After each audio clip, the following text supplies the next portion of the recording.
Okay, तो start करें। Am I audible? Yes sir. Okay, तो अभी हम लोगों ने क्या सीखा? क्विक रिवाइज करते हैं। जावा कोड लिखते हैं, जावा कोड को कंपाइल करते हैं जेडीके के साथ, और उसको हम जेबीएम रन टाइम पे उसको मशीन कोड में कन्वर्ट कर रहा होता है। ठीक है, अभी हम वर्किंग समझे कि जज इस हमारे पास पूरा का पूरा जेडीके डेवलपमेंट किट होता है, जावा डेवलपमेंट किट। उसके अंदर हमारे पास जेआरई होता है, जेआरई के अंदर हमारे पास जेबीएम होता है, देन उसके अंदर जेआईटी होता है। अभी हम समझते हैं what is JDK. What is JDK? JDK क्या होता है? Amrit, what is JDK? What is JDK? ये इंपॉर्टेंट क्वेश्चन है for the interview also. What is JDK? Sir, basically, it is a development kit. It is installed whenever we install the Java compiler. That is get first of all installed JDK, and after that there is JRE and JVM in it. Yes, actually क्या होता है कि JDK हमारे पास जावा development kit है। Means जब भी हमारे Java code को लिखना है या जावा कोड को रन करना है, तो हम जावा डेवलपमेंट कोड किट का यूज करते हैं, जेडीके का यूज करते हैं। हम लोग जेडीके को डाउनलोड कर रहे होंगे। एक्चुअली एक इंस्टॉलेशन पैकेज है। जब भी हम, क्या होगा ना कि स्क्रीन से हो रहा है ना, is my screen visual to you? Yes, sir, visible. Okay, तो क्या होता है, ये जावा डेवलपमेंट किट है, इसको हम डाउनलोड करेंगे। इस जावा डेवलपमेंट किट के अंदर क्या होता है, डेवलपमेंट टूल्स होते हैं। ये लिखा हुआ है, देखो, JDK provides environment to develop and run the Java program. Java development kit एक हमें इन्वायरमेंट प्रोवाइड करता है जिससे हम जावा के कोड को लिख सकते हैं और जावा के कोड को रन कर सकते हैं। क्लियर है? What is JDK? JDK is Java development kit which provides environment to develop and run the Java program. Clear? Okay, it is a package. ये एक्चुअली क्या है, पैकेज है। जावा डेवलपमेंट की किट एक पैकेज है जो कि क्या कर, जिसके अंदर जेआरई होते हैं, डेवलपमेंट टूल्स होता है, और एक कंपाइलर होता है जावा सी। यहाँ लिखा है, it's a package that includes development tools. Development tools जो कि जावा कोड को डेवलप करने के लिए, जावा प्रोग्राम को डेवलप करने के लिए जिन जिन टूल्स का यूज किया जाता है वो जेडीके के अंदर होता है। इसके अंदर जेआरई होता है, जावा रन टाइम इन्वायरमेंट, और एक कंपाइलर होता है जावा सी। जेडीके समझ में आया सभी को? जेडीके क्या होता है समझ में आया? जेडीके एक जावा Yes, sir. डेवलपमेंट किट है, जिस एक एक्चुअली इंस्टॉलेशन पैकेज है जिसको हम इंटरनेट से इंस्टॉल करेंगे, आज ही करेंगे। और उस जेडीके के अंदर, जेडीके जो है वो हमको जावा के कोड को लिखने के लिए और इसको रन करने के लिए एक एनवायरनमेंट प्रोवाइड करता है। Clear? Okay, then we have JRE. What is JRE? Java run time environment. तो इट्स, ये जेडीके के अंदर आता है इंस्टॉल। ओके, ये एक पैकेज है that provide environment to run the program. JRE जो है ना, ये रिस्पॉन्सिबल होता है टू रन द प्रोग्राम। ये देखो, जेडीके क्या था, JDK provides environment to develop and run the program. JDK के अंदर हम जावा कोड को डेवलप भी कर सकते हैं और रन भी कर सकते हैं। But in JRE, JRE is responsible for only run the program. JRE से हम सिर्फ जावा प्रोग्राम को रन कर सकते हैं। ठीक है? जेआरई के अंदर क्या क्या होता है, डिप्लॉयमेंट टेक्नोलॉजी होता है, यूजर इंटरफेस टूल किट होता है, इंटीग्रेशन लाइब्रेरी, ये सभी समझेंगे क्या होता है deployment technology, what is user interface tool kit, what is integration library, base library, everything one by one हम सब कुछ समझेंगे। बस अभी समझना है कि व्हाट इज जेआरई। तो अभी तक दो चीज समझे, व्हाट इज जेडीके और what is JRE.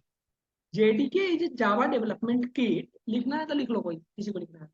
JDK is Java development kit which provides environment to develop and run the Java program. But what is JRE? JRE is a Java runtime environment which provides environment to only run the program, not to develop the program. Clear है? Okay, उसके बाद क्या होता है, उसके बाद क्या होता है, JVM. What is JVM, then हमारे पास था व्हाट इज जेबीएम। तो क्या होता है, अभी तक हमने देखा जेडीके एंड जेआरई। तो जेआरई के अंदर जो है ना मेनली वर्क होता है जेबीएम का। जेआरई के अंदर मेन वर्क हमारा किसका होता है, जेबीएम का। अभी तक जेडीके था, हमने डॉट जावा फाइल बनाया, उसको जावा सी कंपाइलर के ऊपर कंपाइल किया और डॉट क्लास फाइल में कन्वर्ट हो गया। अब उस ये हमारा कंपाइल टाइम का काम कंप्लीट हो गया, जेडीके का काम कंप्लीट हो गया। अब हमारे पास जेबीएम का काम आया। अभी क्या करता है जेबीएम में लोडिंग, क्या करता है सबसे पहले डॉट क्लास फाइल जो बना है उसके बाद जितने भी इस जावा कोड को रन करने के लिए जितने भी हमारे पास डिफरेंट डिफरेंट पैकेजेस का जरूरत होता है वो हमारा जेबीएम लोड कर रहा होता है। क्या करता है लोडिंग, देखो इसको जेबीएम को समझने के लिए सबसे पहले हम समझ होता क्या है इसके अंदर।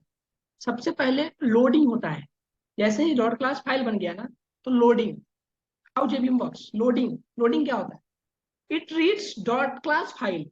ये क्या करता है सबसे पहले, जैसे हमारा डॉट क्लास फाइल बन के रेडी था वो गया जेबीएम के पास।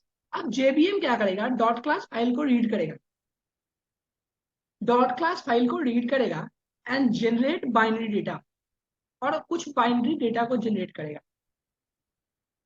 क्लियर, इस जो डॉट क्लास फाइल को रीड करने के प्रोसेस को और उसको बाइनरी डेटा में कन्वर्ट करना किसका काम होता है, लोडिंग का काम होता है। उसके बाद लिंकिंग, लिंकिंग में क्या होता है, उस बाइट कोड को पहले जब लोड कर लिया ना, जब इसने जब बाइनरी डेटा में कन्वर्ट कर दिया, अब उसको चेक करेगा बाइट कोड वेरीफायर के पास। ये डॉट क्लास फाइल क्या था, डॉट क्लास फाइल हमारे पास एक बाइट कोड ही तो था, हमने यहाँ सीखा था ये, हमने यहाँ सीखा था byte code. Dot class file क्या है, बाइट कोड है। तो ये बाइट कोड है ना, इस बाइट कोड को बाइट कोड वेरीफायर के पास भेजेगा और चेक करेगा, JVM verifies the dot class file, check करेगा कि every memory every data, like suppose let me explain by notepad। ये क्या करता है, पहले बाइट कोड वेरीफायर के पास चेक जाएगा और चेक करेगा कि बाइट कोड सही है या नहीं, देन उसके बाद क्या करेगा, ये मेमोरी लोकेट करेगा। सपोज हमने कभी लिख रखा है इंट ए, इंट ए, तो अभी क्या होगा ना, जेबीएम क्या करेगा उसको एट द रन टाइम जो वैल्यू है उससे रिप्लेस कर देगा।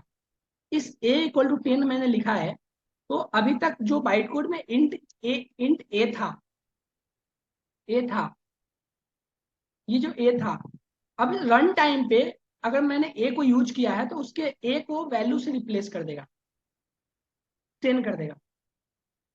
ये समझेंगे जब कोड करेंगे तो समझ में आएगा, अच्छा ये हो रहा है, कोड पे समझेंगे। ठीक है, अभी ये थ्योरी में थोड़ा सा डिफिकल्ट हो रहा होगा, मैं समझ रहा हूँ, बट ये इसी काम करता है। जेबीएम क्या करता है, बस इतना समझना, जेबीएम वेरीफाई करेगा डॉट क्लास फाइल को और allocate memory for class variables and default variables. जो वेरिएबल हमारे डिक्लेयर है ना उसके लिए मेमोरी एलोकेट करेगा। क्लियर है, ओके। उसके बाद ये लाइन लिखा है, initialization all static variables are assigned with their values defined in the code in static block. ये मैं लिखा हूँ, ये इस लाइन को समझाने के लिए मैं 8 से 10 क्लास के बाद फिर से इस स्लाइड पे आऊंगा और इस लाइन को समझाऊंगा। क्यों, क्योंकि अभी अगर मैं स्टैटिक वेरिएबल के बारे में बताऊंगा ना तो स्टैटिक कीवर्ड से हम लोग भी नहीं जानते हैं, व्हाट इज स्टैटिक कीवर्ड किसी को नहीं पता है, शायद एक दो को पता है, बाकी किसी को स्टैटिक कीवर्ड क्या होता है नहीं पता है। स्टैटिक कीवर्ड जब हम सीखेंगे उसके बाद इस लाइन को समझने आएंगे वापस। ठीक है, उसके बाद हम आते हैं JIT, Java sorry just in time compiler. देखो जस्ट इन टाइम कंपाइलर क्या करता है ना, ये लाइन बाय लाइन कोड को एग्जीक्यूट करता है, कोड को क्या करता है, लाइन बाय लाइन कोड को एग्जीक्यूट करता है। बट जिन जिन लोगों ने पाइथन सीख रखा है उनको पता होगा पाइथन कौन सा लैंग्वेज है, पाइथन एक इंटरप्रेटेड लैंग्वेज है। पाइथन किसने सीख रखा है, भूपेंद्र,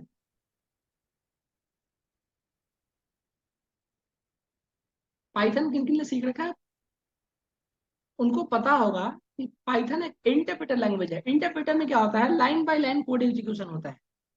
बट जावा में भी line by line code execution होता है, बट वहाँ इंटरप्रेशन नहीं हो रहा होता है। वहाँ वो किसके थ्रू हो रहा था, वो जेआईटी के थ्रू होता है, जस्ट इन टाइम कंपाइलर के थ्रू हो रहा है। क्या डिफरेंस है इस इंटरप्रेटर के अंदर, इंटरप्रेटर और जस्ट इन टाइम कंपाइलर में? किसी को पता है what is the difference between interpreter and just in time compiler?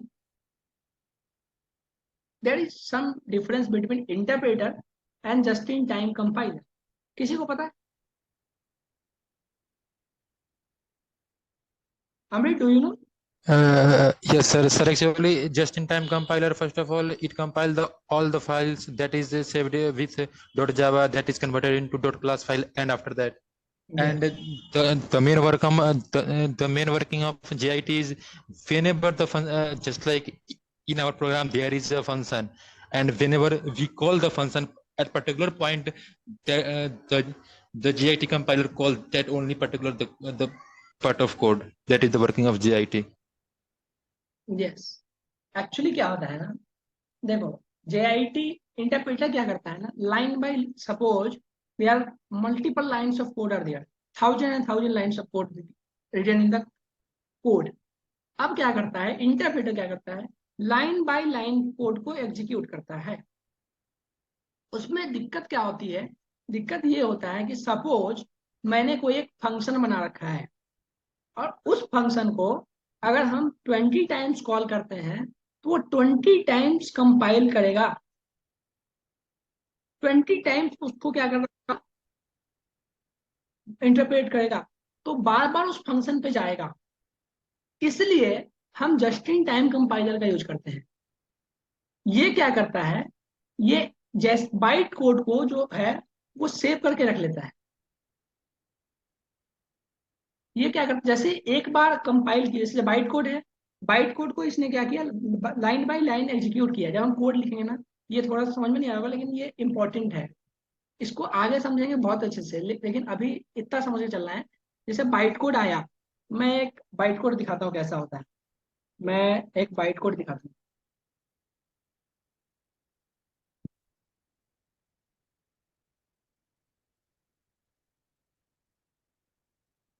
Byte code ये क्या करता है, लाइन बाय लाइन, जब तक ओपन हो रहा है तब तक समझो, लाइन बाय लाइन एग्जीक्यूट होता है। जैसे फर्स्ट लाइन एग्जीक्यूट हुआ, सेकेंड लाइन एग्जीक्यूट हुआ, अगर कोई मेथड है ना वो एग्जीक्यूट हुआ, तो उस फंक्शन के मशीन कोड को जेआईटी कंपाइलर सेव करके रख लेता है।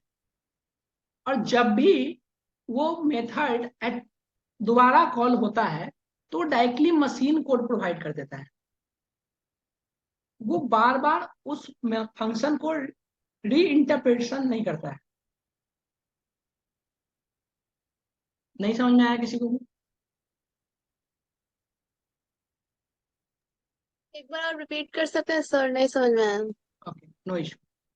ये स्टार्टिंग में थोड़ा सा हेक्टिक है, जेआईटी एंड जेवीएम का डिफरेंस।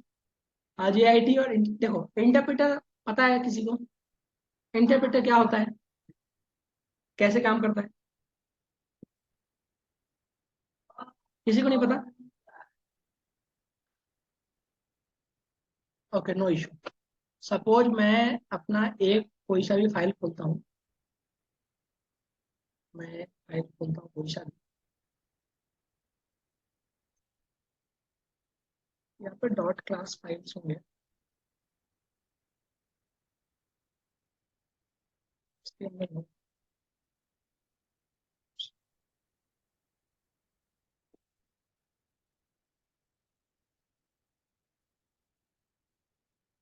सपोज ये जावा कोड लिखा है, दिख रहा है जावा कोड सभी को? जावा, नहीं सर। ये जावा कोड लिखा है बहुत सारा, ठीक है। नहीं सर, अब नहीं इस दिख जावा रहा। कोड के अंदर सपोज ये सर मेथड नहीं है, दिख रहा है। जावा कोड शेयर नहीं हो रहा? No sir. और ये स्लाइड दिख रहा है। ओके ओके, अभी दिख रहा है? हाँ अभी यस ठीक सर। है। ओके, सपोज ये बहुत सारा जावा कोड लिखा है, ठीक है। सपोज क्या है लिखा ही है, ये जावा कोड लिखा है। अब क्या होता है, इंटरप्रेटर अगर इस कोड को लाइन बाय लाइन एग्जीक्यूट करता है, ठीक है, लाइन बाय लाइन एग्जीक्यूट करता है। तो सपोज इसने क्या किया, ये मेथड बना है, एक मेथड बना है चेक एलिमेंट्स, ये एक मेथड बना है। अब ये चेक एलिमेंट मेथड जब कॉल होगा ना, तो उसको इंटरप्रेटर क्या करेगा, इसको इंटरप्रेशन करेगा। बट जेआईटी कंपाइलर क्या करेगा, वो क्या करेगा, एक बार इसको इंटरप्रेट करेगा और इसको मशीन कोड के अंदर सेव कर देगा। जेआईटी इसका मशीन कोड जो आएगा उसको अपने अंदर सेव कर लेगा। जेआईटी कंपाइलर के पास कुछ मेमोरी होता है, उसमें वो सेव कर लेगा। और जितने टाइम इस मेथड को हम बार बार कॉल करेंगे, चेक एलिमेंट्स, वो उतने टाइम डायरेक्टली मशीन कोड को प्रोवाइड कर देगा इस जगह पे। बट इंटरप्रेटर क्या करता है, सपोज मैं इस एक बार चेक एलिमेंट को कॉल करता हूं ना, वो चेक एलिमेंट को इंटरप्रेट किया, बट मैं दोबारा फिर से चेक एलिमेंट को कॉल किया, वो फिर से चेक एलिमेंट को इंटरप्रेट करेगा। बट जेआईटी क्या करता है, जेआईटी एक बार जब इंटरप्रेट कर लेता है तो उसको उसके मशीन कोड को सेव कर लेता है अपने मेमोरी के अंदर। और जब जब हम उस फंक्शन को, मेथड को कॉल कर रहे होंगे, तब तब वो डायरेक्टली मेमोरी से अपना मशीन कोड प्रोवाइड कर देगा। समझ में आया थोड़ा सा? हाँ, थोड़ा थोड़ा सा आया। ओके। और किसी को आया समझ कि नहीं आया? हाँ, थोड़ा समझ में आया। बहुत अच्छा, थोड़ा ही समझना था इसको, थोड़ा समझ में आएगा। अब इसको अच्छे से समझेंगे जब कोड करेंगे, तब समझ में आएगा अच्छे से।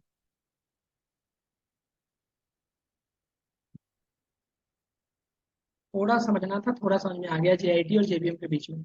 अगर कोई पूछे जेआईटी और जेबीएम तो बोल सकते हैं एक लाइन, इतना समझ में आ गया, एक लाइन बोलना है। इंटरप्रेटर क्या करता है, जेआईटी क्या करता है, एक लाइन में डिफिनेशन सब लोग दे सकते हैं।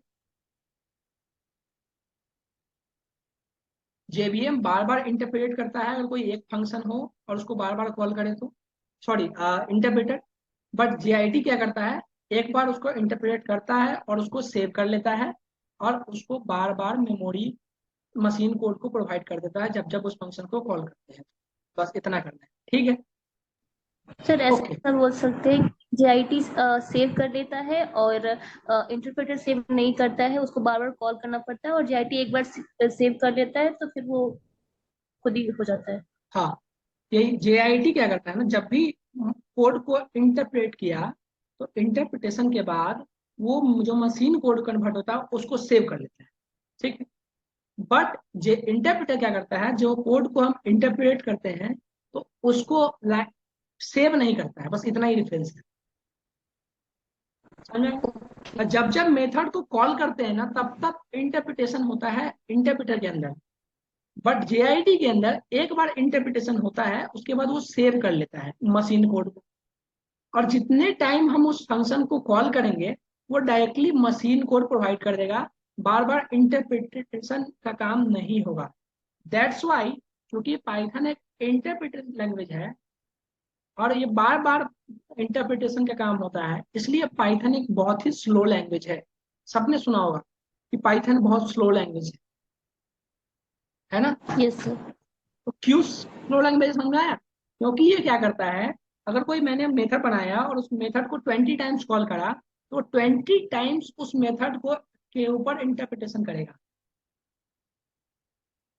बट जावा में क्या होता है, जेआईटी कंपाइलर होता है, एक बार फंक्शन के ऊपर इंटरप्रिटेशन किया, उसको मशीन कोड में कन्वर्ट किया, तो उस मशीन कोड को सेव कर लिया, और जितने टाइम्स फंक्शन को कॉल किए उतने टाइम्स उस मेथड को फंक्शन की जगह पर उस मशीन कोड को प्रोवाइड कर दिया। क्लियर है? Okay, fine. अब देखो, इसके फाइनल वर्किंग को हम एक बार और समझ लेते हैं। जावा का सोर्स कोड होता है जो कि डॉट फाइल के अंदर, डॉट जावा फाइल के अंदर होता है। जेडीके के पास जाता है, जेडीके उसको बाइट कोड में कन्वर्ट करता है, जो कि क्या होता है, बाइट कोड कौन सा फाइल होता है, कौन बताएगा? जिसको जिसको पता है बाइट कोड कौन सा फाइल होता है, हैंड्स रेज करो। डॉट क्लास फाइल से। Yes, dot class file. बताना नहीं था ना, मैं बोला हैंड रेज करो। Okay, no issue. Dot Java source code dot Java file होता है। जेडीके जो है उसको कंपाइल करता है with the help of Java C compiler, हो जाता है बाइट कोड बनता है। और बाइट कोड जो होता है वो डॉट क्लास फाइल होता है, और उस डॉट क्लास फाइल को जेबीएम उसको आगे एग्जीक्यूट करते हैं मशीन कोड में कन्वर्ट। क्लियर?